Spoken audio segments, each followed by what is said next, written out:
Okay, so I got this amazing intro for you. Okay, so Okay. ready? So some stories start with privilege, others with persistence.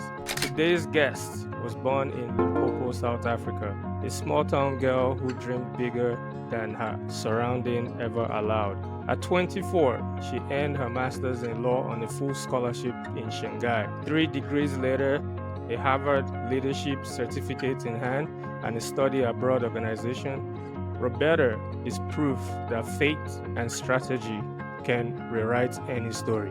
This is Two Wow. Continents, One Mic, and today the mic is in China.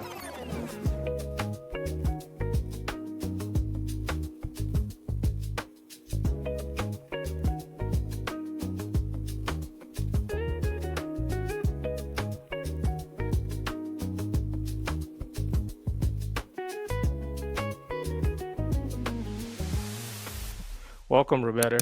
Wow, that was such an impressive introduction. Thank you. You're welcome. I had to do a little bit of research and learned a little bit about you. So You really did your research. oh yes, I try to because I feel like everybody coming on here has a lot to share, and Mm, I'm excited and I'm thankful that you could stop by. Let's start from the beginning. Limpopo, mm. home, family, dreams. What was little Roberta like before the world knew her name? Sure, sure.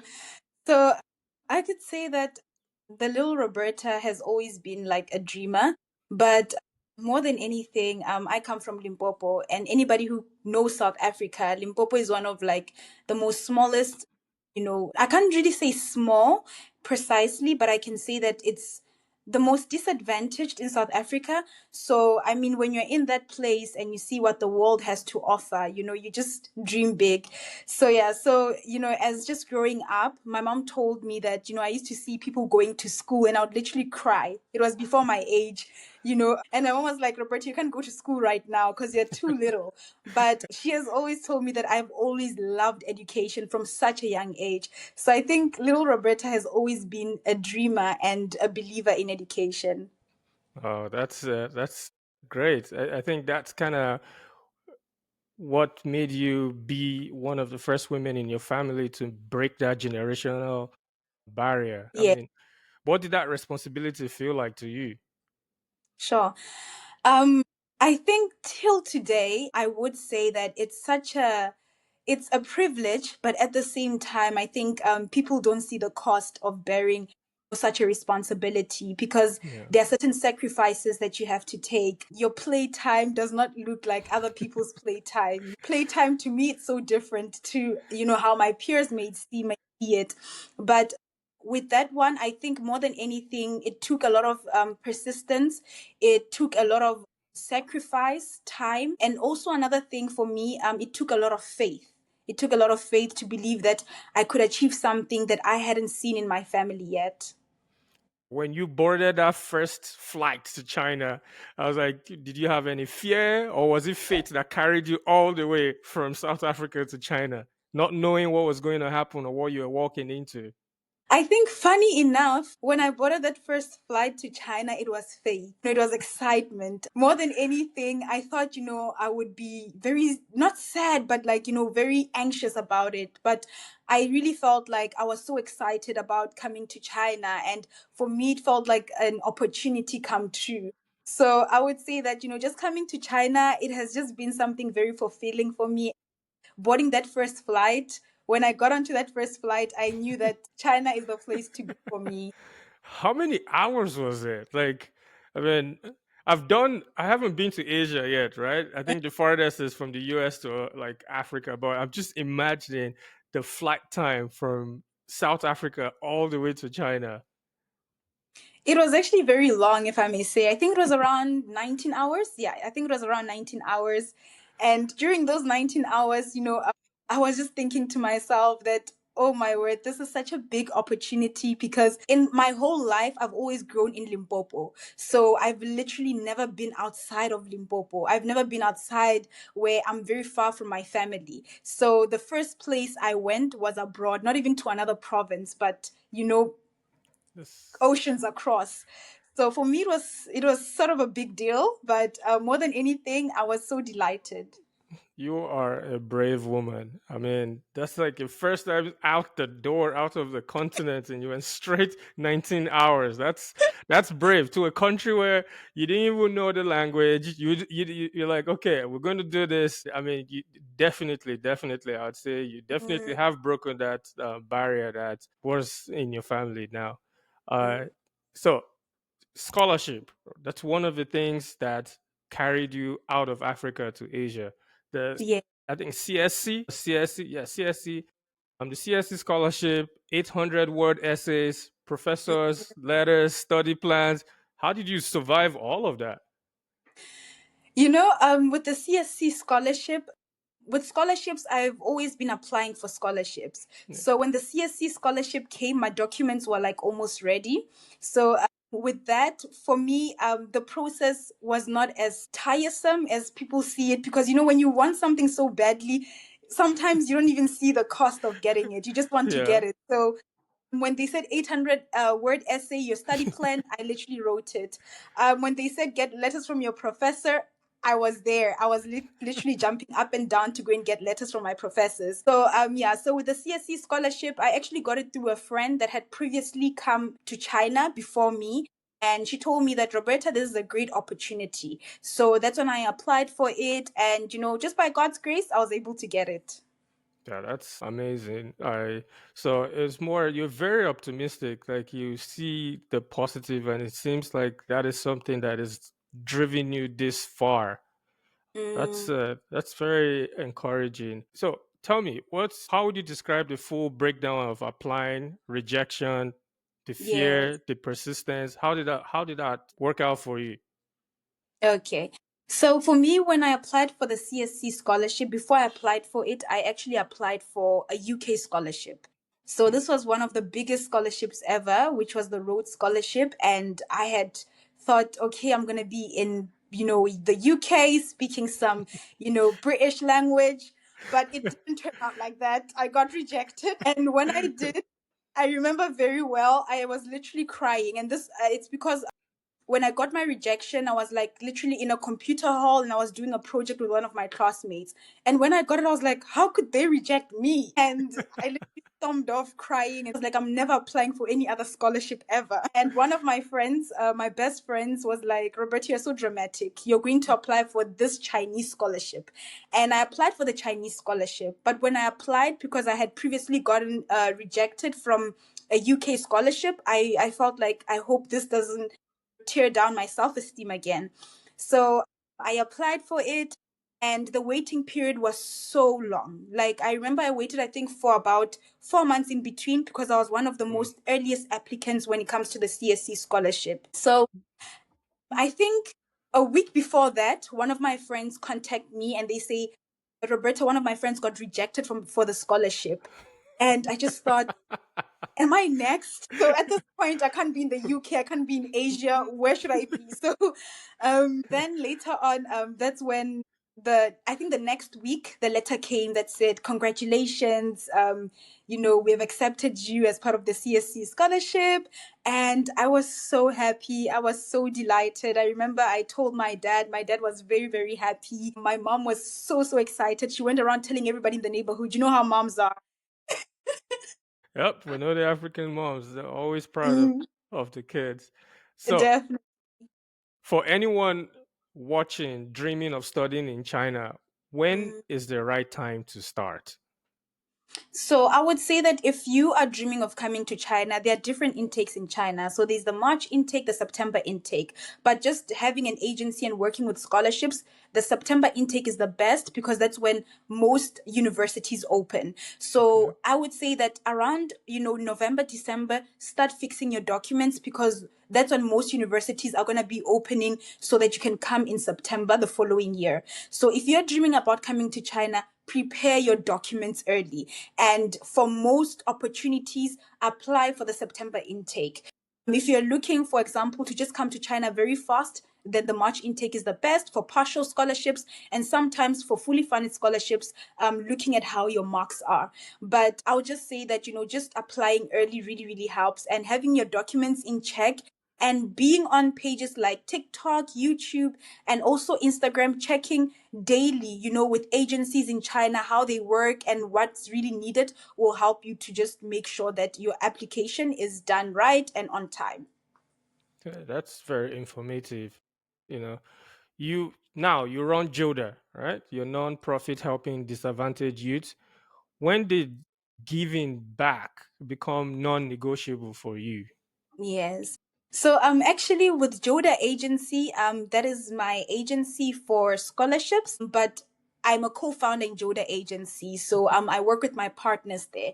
But my nonprofit organization is Bridge of Hope Foundation. So Okay. with Bridge of Hope Foundation, I started it back in South Africa. And for me, I just started it because more than anything, I knew what poverty looks like. I wouldn't be here because right now, I have my makeup on and a little bit of glam on and pretend like it has always been like this. It has not. So I knew what poverty really feels like. And when you know the depths of it and you know just how my psychology lecturer used to say that Prof. Makubela, he used to say that poverty is dehumanizing. So for me, it was something that I knew that even with the little that I get, I'll always give back to my community. And that is something that I've always done. So back in South Africa, I used to do it on a personal level until I felt like, okay, this is something that, needs a whole team and just not me. So I started it back in South Africa and now I'm trying to continue it while I'm here in China. That's excellent. I think it's always good, especially coming from where we come from, Mm, to give back, to inspire the people coming behind us. I I think I saw one of your clips where you were talking about the tuition difference between the schools, the unis in South Africa and the unis in China, and you were running the numbers, and take me through that because it seemed like China was. It probably would be cheaper to study in China than some mm. of those universities in South Africa. Definitely, definitely. And that's something that people don't know, that it's cheaper to study in China than actually in South Africa. And I think we're just scared of taking that first leap abroad, But that is something that I've discovered while being in China, that actually the tuition fees as compared to, the top tier universities in South Africa, China is way much more cheaper. And the quality of education and also the standard of living in China, it's a little bit better than where we actually come from. So that is something that I've actually noticed, that you save more while studying in China than being in your own country. And on top of that, you're at the center of where innovation takes place. So for me, it's like you're studying at the same time, but also again, you can reap so many benefits while being in this land. That's interesting. So I we had a vibe check call. So I do talk to a lot of potential guests, kind of ask them questions. And one of the things, I don't think anyone has said, like, they've always said everything positive about China. It's quite interesting because sometimes standing outside what we see or we hear or the media portrays, it seems like it is totally different from what people in China are experiencing, especially as an expat or a student. Every time I see you, always like to post yourself at the airport, welcoming your new students. I said Yes, it yes. seems to give you so much joy because you're always happy. You let us know what you're wearing, the jewelry, the fit. This is amazing. Um, It does show how appreciative that you are. yes. Yes. Definitely, definitely. I really feel like I just genuinely enjoy being in China and doing what I'm actually doing right now. Like I said, it's in a part of education, which is something that I've always loved. So for me, it just feels like destiny aligning, if I'm being honest. And also, just backtracking on what you said about sometimes the media portrays that China is this place where it's racist, and then you also see China portrayed in a way where the infrastructure sometimes is not that good and so on. And it's like, unless you come to China, you really see that there's a different perspective of how China is. And although, yes, there might be curiosity around, the color of skin and so many other Yeah. things surrounding that. But I just never want us to just take away from, the beauty of being in a land where the people here are so accepting and also very welcoming. So for me, like I'll say that most of the news that are portrayed about racism and so on, it's just based on curiosity and not really on, the agenda that we are seeing that is being pushed forward. That I'm glad that you're able to clear that, because I feel like a lot of times, people just look up to the media for everything, and that's why I try to encourage people. And one of the reasons for this podcast is to actually have real people tell us about their experiences. And so Mm, far, I mean, I having a positive feeling and a positive vibe about going to China. And if I was still in school, I probably would definitely want to come there for to learn, get some education. But also, it's like, what about the language? When it comes to education, did you have to study Mandarin. Mandarin first before you started your lectures? Yes, yes. I had to study Mandarin for I think 6 months, but I did my whole degree in English. So, when you're in China, they let you study their language a little bit because everything around here is in Chinese. The people speak in Mandarin and so on. So, literally, you just literally need to know this language. So, for me, even till today, I think the furthest I can still go is ni hao. So, I'm still trying to learn. I'm still trying to learn. But I can say that I think the downside of being here, if there is a downside, is the fact that if you don't know the language, you really get disadvantaged because there are certain, for example, people here, a lot of them, they speak Chinese. So if you don't know how to speak Chinese, there's so much of a communication barrier. And that is something that, yeah, I always tell people, if you're coming to China, learn a few words. Yeah. Hey, so we have one tradition here in UC1M. At the end of this interview, you have to teach us something in Okay. Mandarin. So some phrase you're gonna have to teach us. We already know ni hao, so now you're in the hot seats to choose something else for us. Okay. I'm going to try. I'm going to try. So you've started two businesses in China, but you've also admitted you almost gave up. What Mm, broke you and what built you? okay. So I started two businesses in China, and I think what really broke me was that when you are trying so much, because I started business in South Africa before I started in China. But when I started in South Africa, it was moving, but at a very slow pace. And, there was those in between trials that you get as a business owner, business failing, then you have to get back up again. So when I came to China, I experienced those failures where you put your post out, it doesn't trend. If it doesn't trend, it means no customer. So it's like, okay, so only two viewers saw this and no like, nothing. So so yeah, so it's like that for me, like, kind of affected me a bit. And literally, that is just the beginning space where you don't have customers and so on. And also another thing, when you try sourcing, but for example, I'm in Shanghai, a lot of the sourcing places are in Guangzhou and Yiwu, Oh, and they're so places when you want to source products in China. So there was a little bit of a distance for me, and I feel like those are one of the challenges that actually came about starting the businesses. So literally after that, I just kept on pursuing business, and I started posting more and more and more. Then the overflow of clients came, and I wow. don't know if I should say it broke me again, but I was at the point where I'm like, okay, thank you, I see the clients, but how am I going to handle all of them? And Huh? funny enough, this is what I'm experiencing right now with also, Joda Agency Yeah. for scholarships. There's an influx of clients, but also I'm at a point where I'm trying to manage that. So I think in the beginning stages, what broke me is the fact that you're trying, but you don't see any results.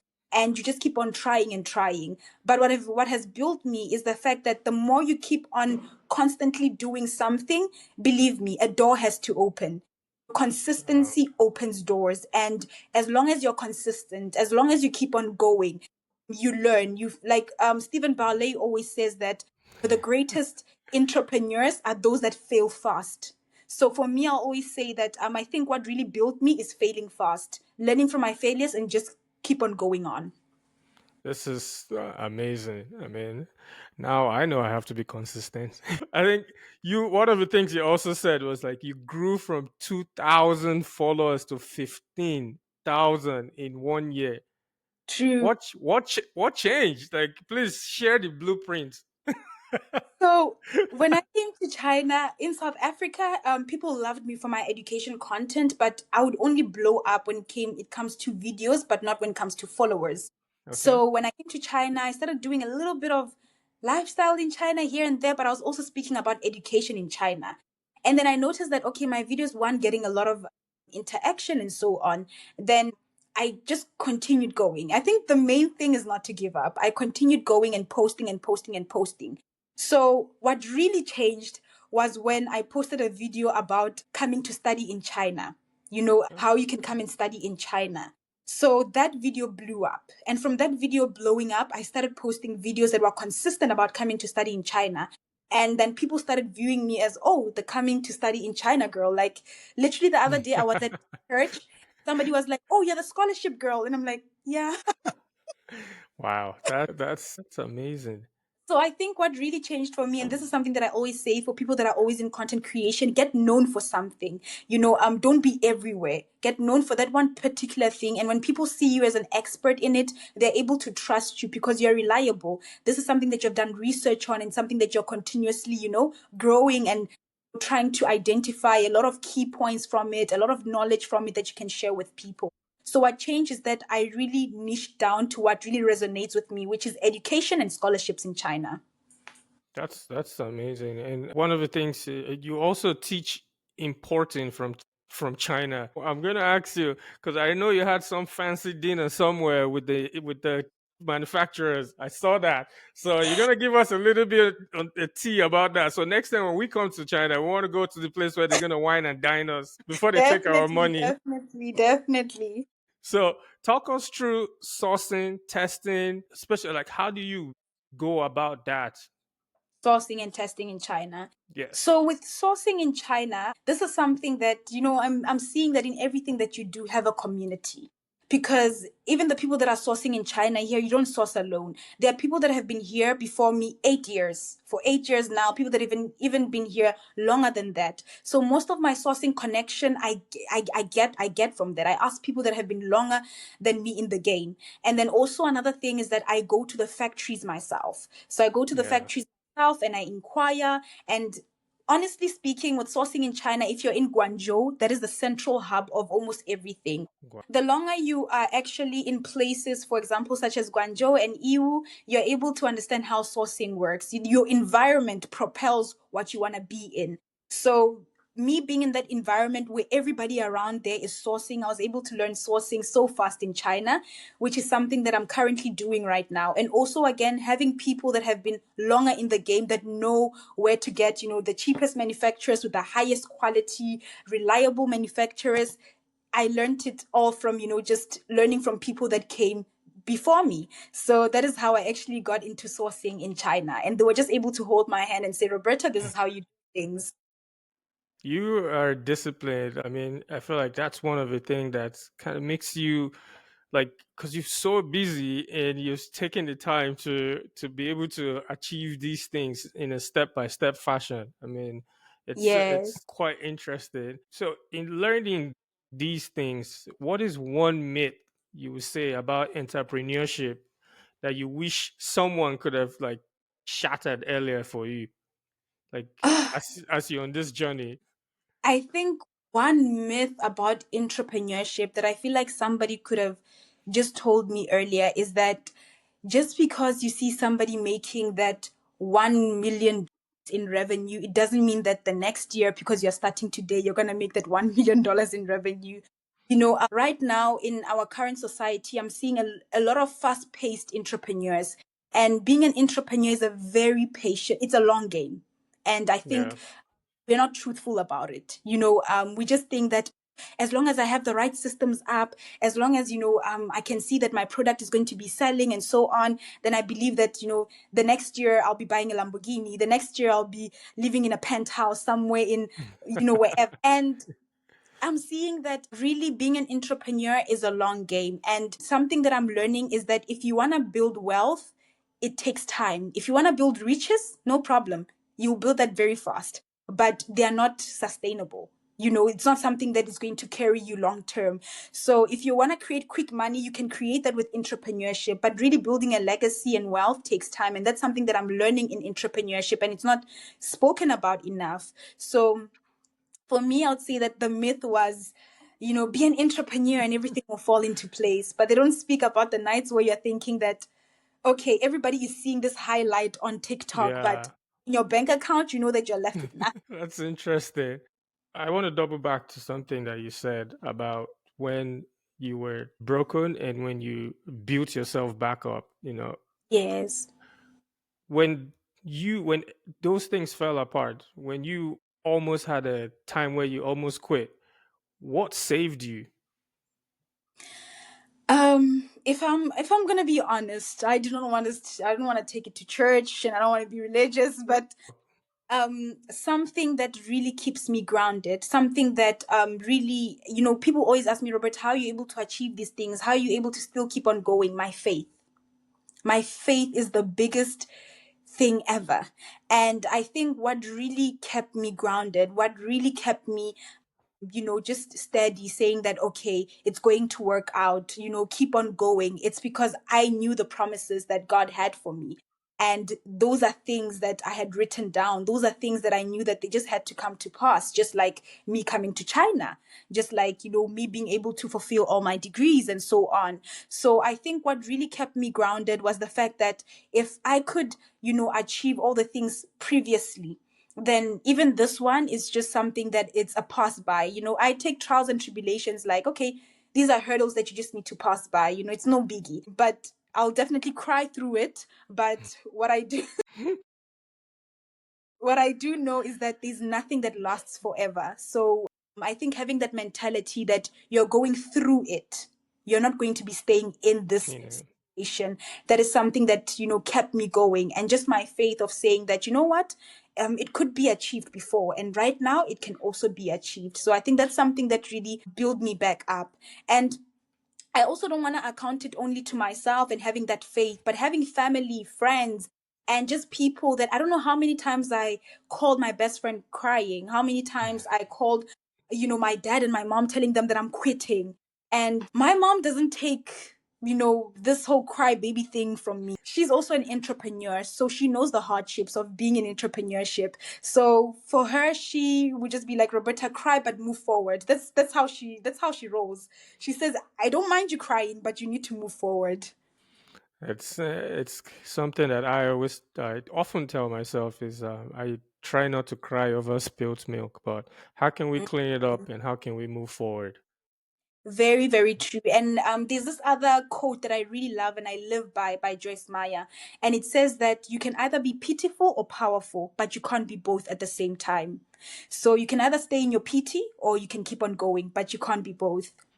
I see you read a lot of books because I saw a couple of books that you held on your TikTok. So it's I think reading others, because a lot of people have done these things before us. We're True. sometimes not the first, and sometimes you can take a blueprint in their path, take what you need, modify it to your own niche or to what the goal you're trying to achieve, and rinse, repeat. If it doesn't work, someone else has done it again. See what they've done, Thank put all of it together, and move in the direction you need to. And you're telling the truth because, that's another thing that I would actually love to say about entrepreneurship. We always want to do something that is so grand, has never been done before.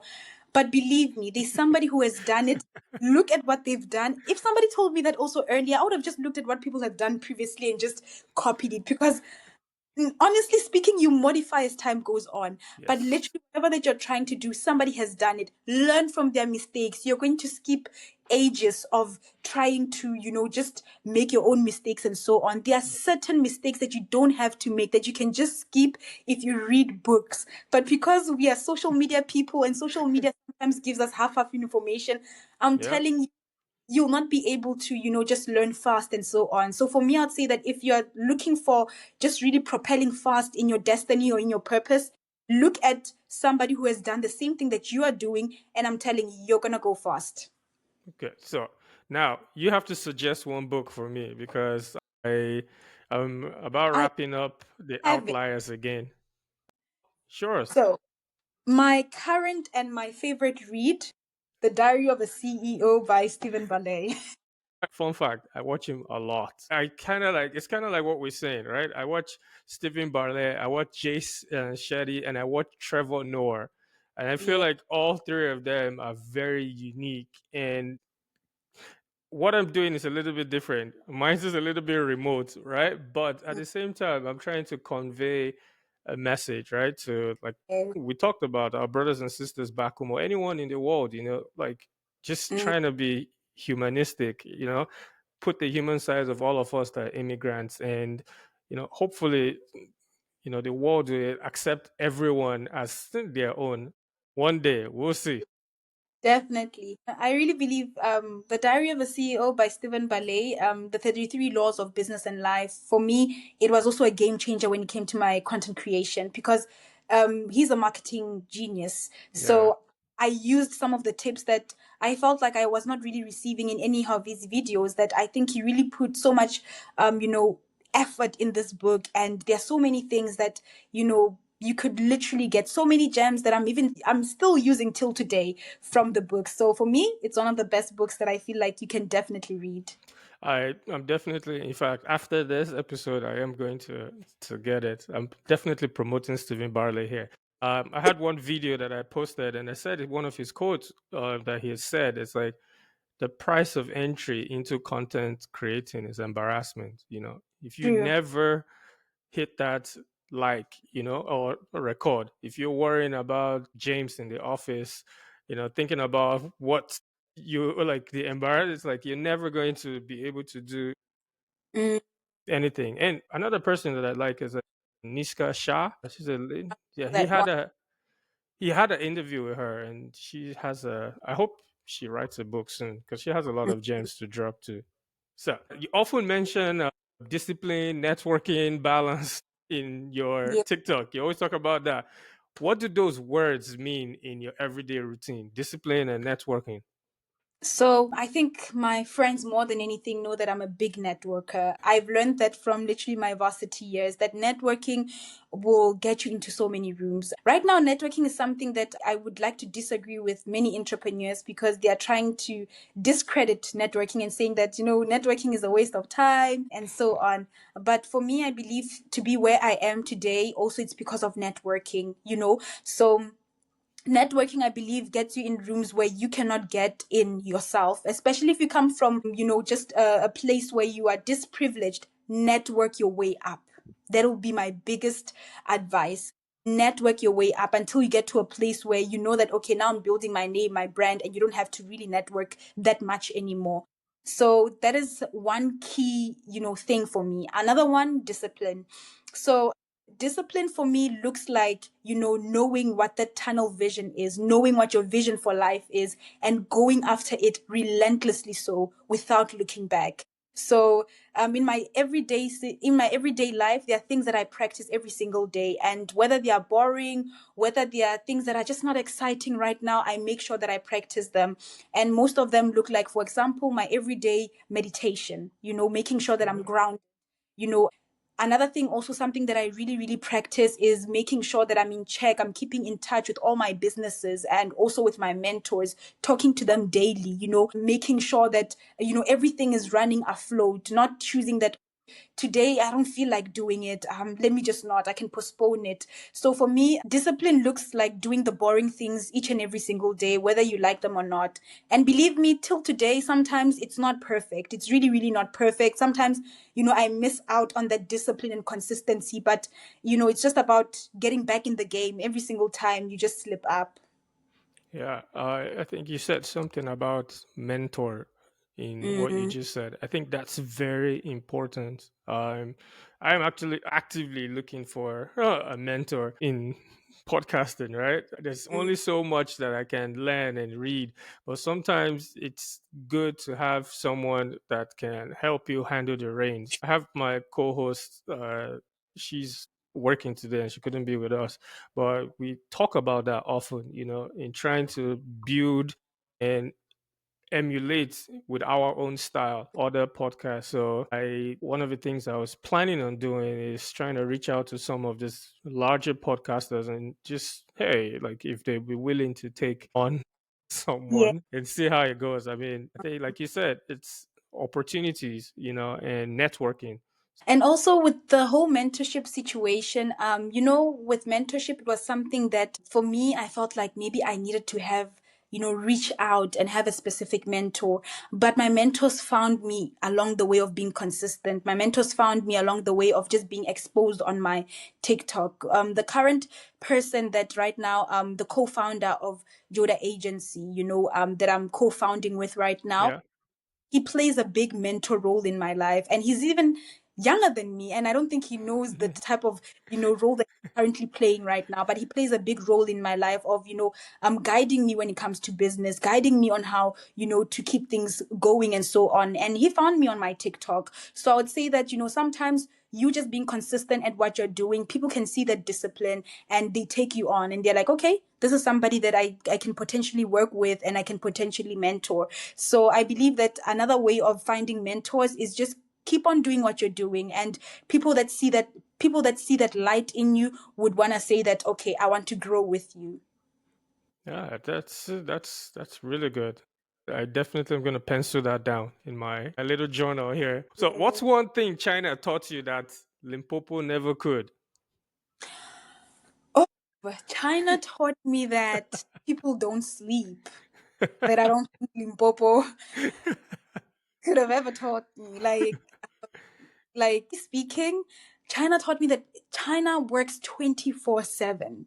They literally work 24/7, and like right now we had a 8-day holiday, but because we had an 8-day holiday, the kids are going to school on Saturday to make up for that 8-day holiday, like little kids. Wow. So for me, this is something that I'm seeing, that China doesn't sleep. Sometimes when I contact my manufacturers late at night, I would be thinking, oh, it's their closing hours. No, they're still up. And I'll just be like, okay, they really don't sleep. Also, again, even the stores that I hear right here, most of the stores back in my country, they close at around 6 p.m. Here in China, even your local grocery store can close at 12 a.m., like in the evening and so on. So for me, I literally saw that, okay, work ethic here is literally on steroids. That's wow. So it's quite interesting that you said that.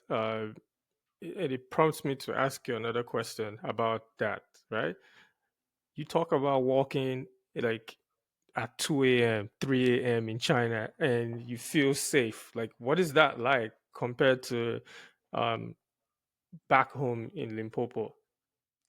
So it's so different, and I believe like China is the perfect place to actually raise a girl child, because I could literally walk out here right now and I feel so safe. It's currently 9 p.m. right now. I don't even worry. Around 3 a.m. sometimes when I want to grab snacks, I don't think twice. I literally go. I could literally leave my phone at a store and I would still find it there.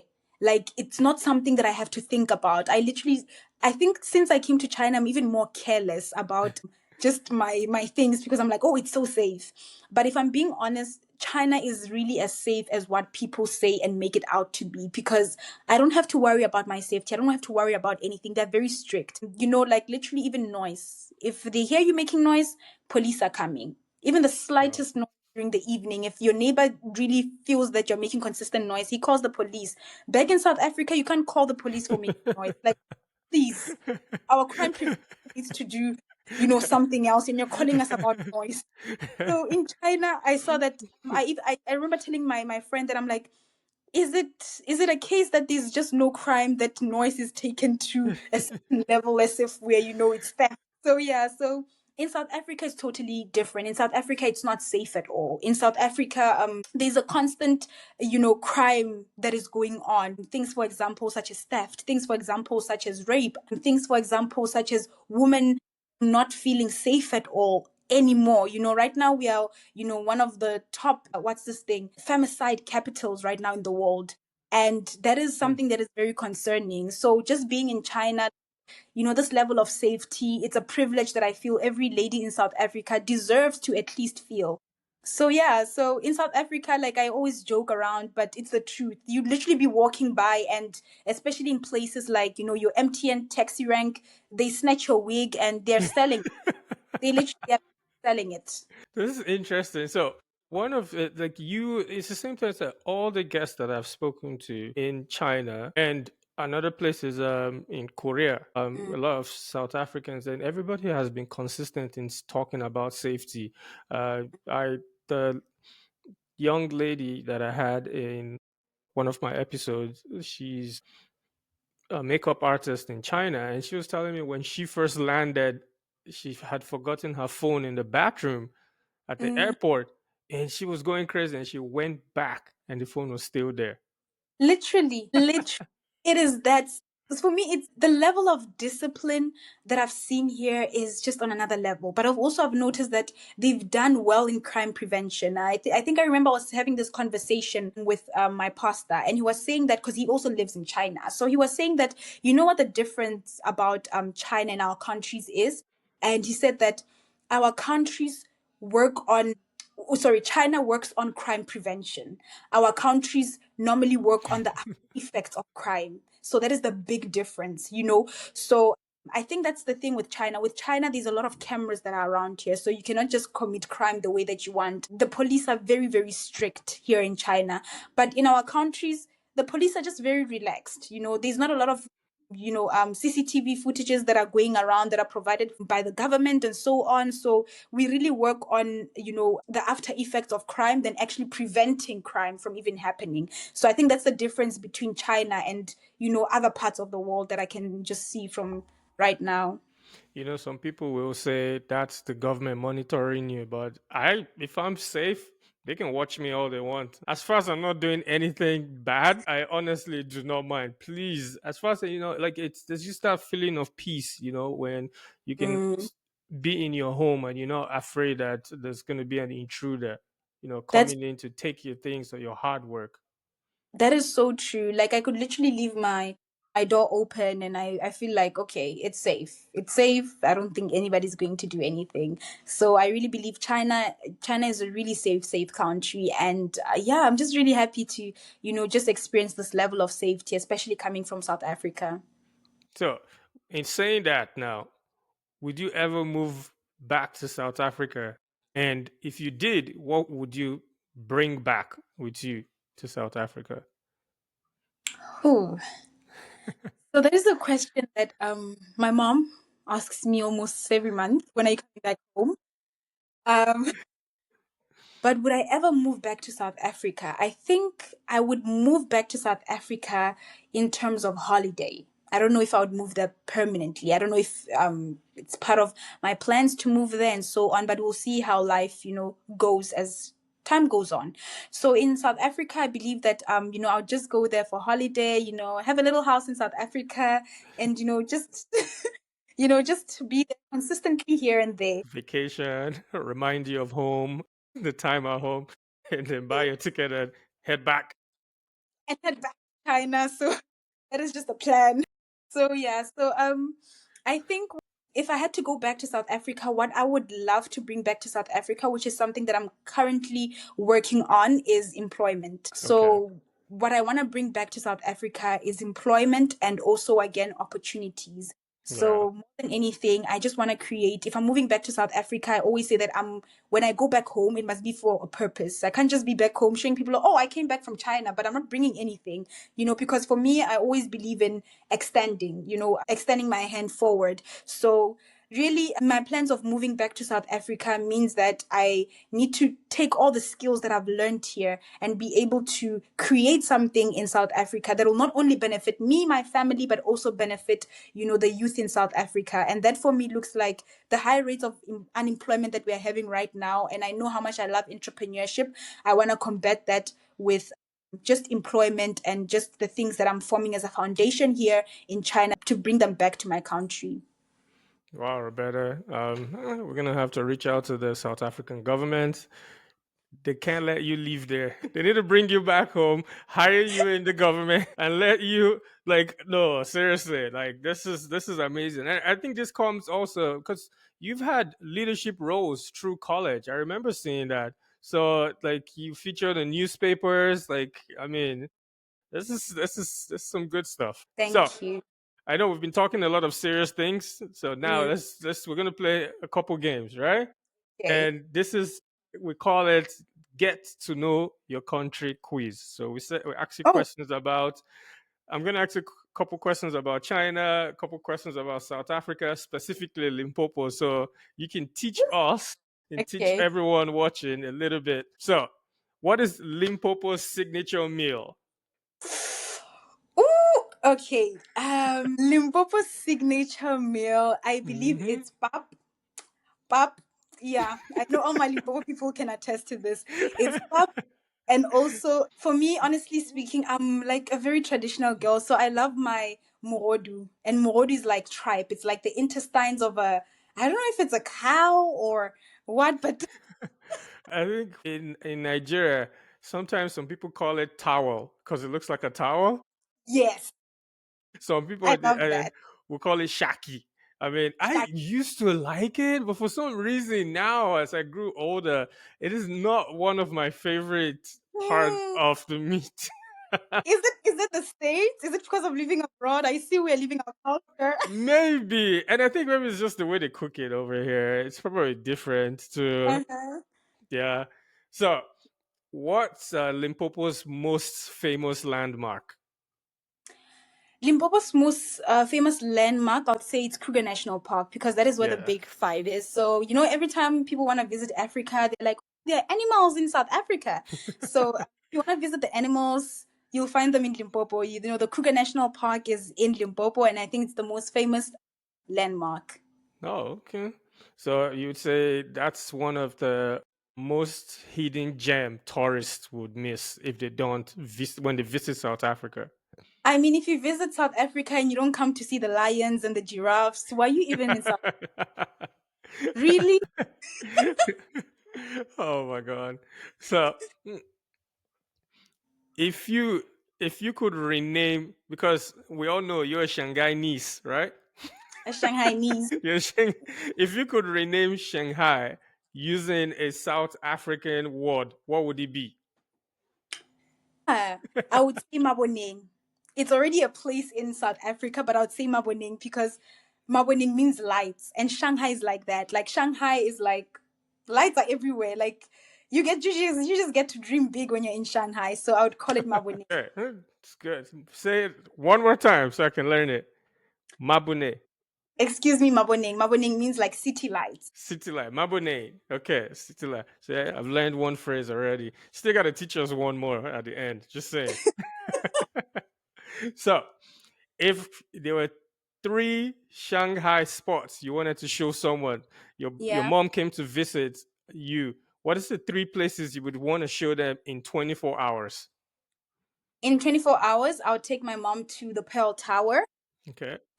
The iconic place where everybody goes whenever they come to Shanghai. That big tower. I'll take her to the Pearl Tower, and then right after that, I'll take her to Xintiandi district, which is my favorite absolute district. And after that, we'll go to West Nanjing Road. So West Nanjing Road is where the biggest Starbucks in the world is, and also the famous Hmm. Louis Vuitton Jeep is. So I think, yeah, I'll show her all the beautiful places here in Shanghai. Okay, that's amazing. Next game, rapid fire, right? It's gonna Okay, come and you're just gonna give me the answer. Okay, ready? okay, Okay, let's go. rice and eggs versus bunny chow. Bunny Chow. South African traffic versus Shanghai subway. Shanghai subway. Haiti versus home roibos. Oh my word. No, you can't. You cannot say. You cannot. That is illegal. Those are my two favorites. Can I skip this one? Gotta choose one. I saw all your pictures and all your videos in Haiti, so I had to throw it Oh, in there. how did you know Raybos is also my favorite? Because my mom knows how much I love Raybos. Now you're making me choose. Okay, you know what? Raybos. This was hard. Okay, well, we're gonna have to teleport some roibos to you. Family hugs versus freedom at midnight. Family hugs. The local market versus China night market. China market, China night market. Okay, this is interesting. Okay, so I actually didn't know about the rooibos, but I was like, this is something popular, and this comes from me speaking to other South Africans, and that's why Yeah, I was like, oh, I was going to put that in there. like literally rooibos is my favorite tea ever. That is something that I, whether it was hot, cold in South Africa, it's something that my mom and my dad bought because they knew that okay, this is Roberta's tea. So that is Oh, like favorite. And actually, when I was here in China a couple of months ago with my manufacturers, they actually gave me rooibos tea, and I was like, wow, this is actually very warm and inviting. that's good. So I so remember, I had to ask you. Tell us, what was this princess treatment that you received from these suppliers? Oh, As in, you know what? My African people need to learn from Chinese suppliers. This thing of you guys rushing us when we are speaking and saying, please, are you buying or not to go back home? Like, what's happening? they took their time with you. They took their time with me, and that's something that you see with Chinese suppliers. You are, as long as you're bringing money, you are treated like a king, you are treated like a queen. It's something that I'm learning from Chinese suppliers. They take their customers very, very serious. So literally, I went to go and visit my suppliers. Going to find quotations when it comes to a container that I wanted to, actually purchase and see how their containers were. So as soon as I got there, I spoke with them. I told them that I'm only going to come and just check out how everything is before I make this purchase. So literally, while we were just doing that, we're now going to see the whole containers and everything. They bring me some juice, right? They order some juice for me and they bring it for me. And then right after we were done, she loved the way that I was interacting with her. And she said, you know what? You're coming to my house and we're having a meal with my family because we Wow. just love, how you're doing business and so on. So I literally went to her house and we just had a family meal. Literally, her parents were so happy for me to just be around them. Someone on Reddit was talking about the head Chinese scholarships are impossible to get. Actually, Chinese scholarships are one of the most simplest scholarships to get, if I'm being honest.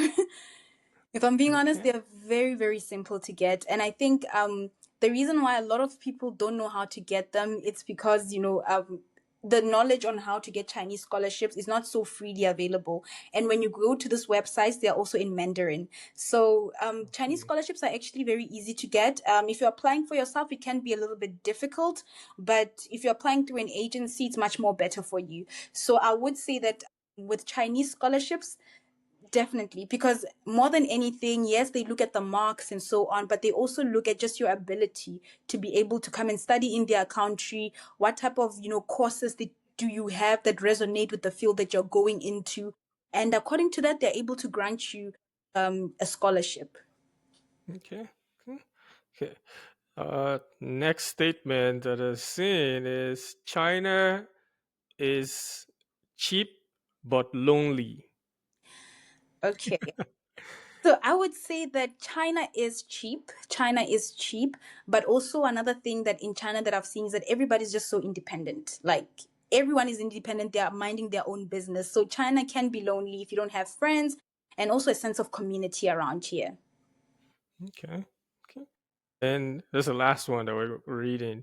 And this one is someone on Instagram saying that African students are treated like princesses and prince. Know about that one because most of the students here sometimes complain about studying in China, and some of these complaints could be, oh, you know what, they treat us like babies because the dormitories literally close at 9 p.m. and believe me, if you don't come to your dormitory at 9 p.m., you're sleeping outside the gates. So Wow. yeah, so they're very strict. They're very strict when it comes to their students. But I believe, like, most definitely, if you understand the culture here and the people here, you can be treated like a princess and a prince. Okay. Okay. So, Roberta, if someone comments under this clip today, Yes. what do you want them to take away? So if somebody had to comment under this clip today, I want them to dream big. I want them to see beyond their circumstances. I want them to see beyond what's before them right now and Also, another thing is I want them to believe bigger than their environment. I always say that money should not be the reason why your dreams are big, why your dreams are small. Sorry, money should not dictate why your dreams are small, but more than anything, it should be your drive, your willingness, to just, you know, be out there. So for me, I feel like anybody that, just sees this clip, I want them to know that it doesn't matter where you come from. It doesn't matter what background you're from.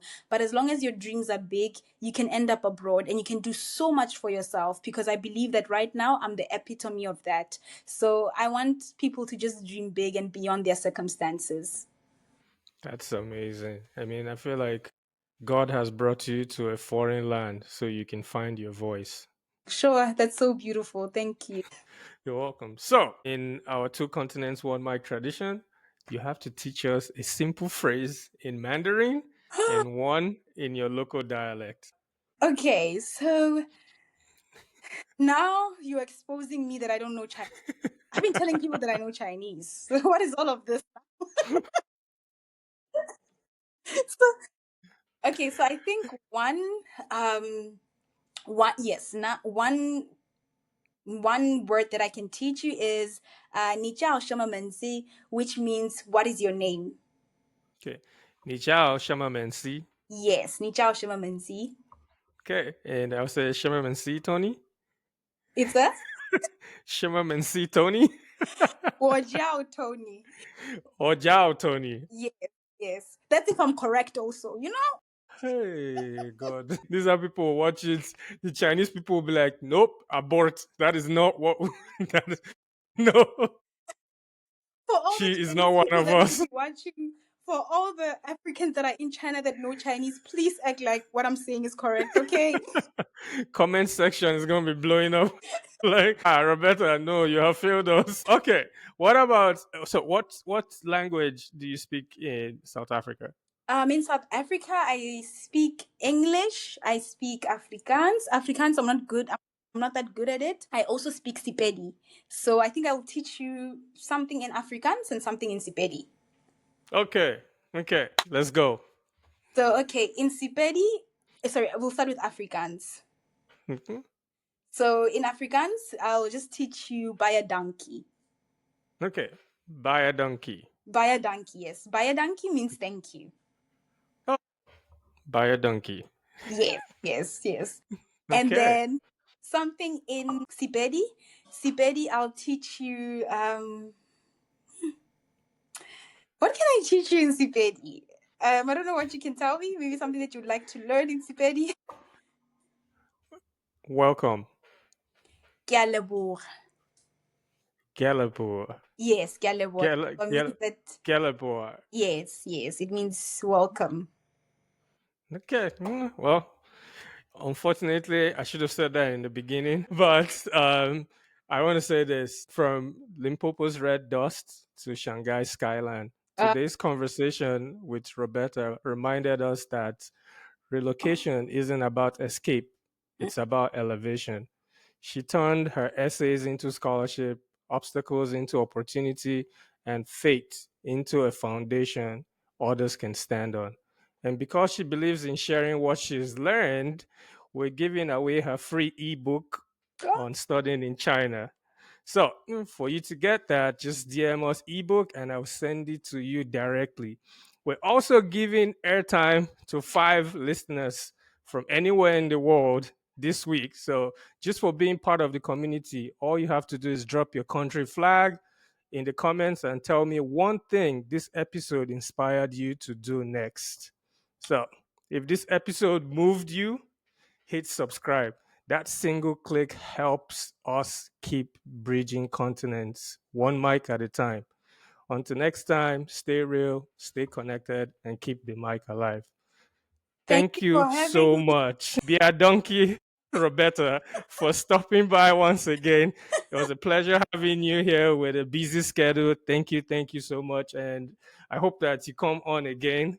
Yes. Hopefully by then I'll have like 30, 40,000 followers, and we can keep showing the world a lot of the amazing things that you do and the hope that you're giving to every little boy and girl Mm. anywhere in the world. So buy a donkey. Oh, thank you. I see definitely getting there to the 30 subscribers. And I just want to say thank you very much for having me. I truly enjoyed this conversation and I really appreciate it a lot. Thank you so much.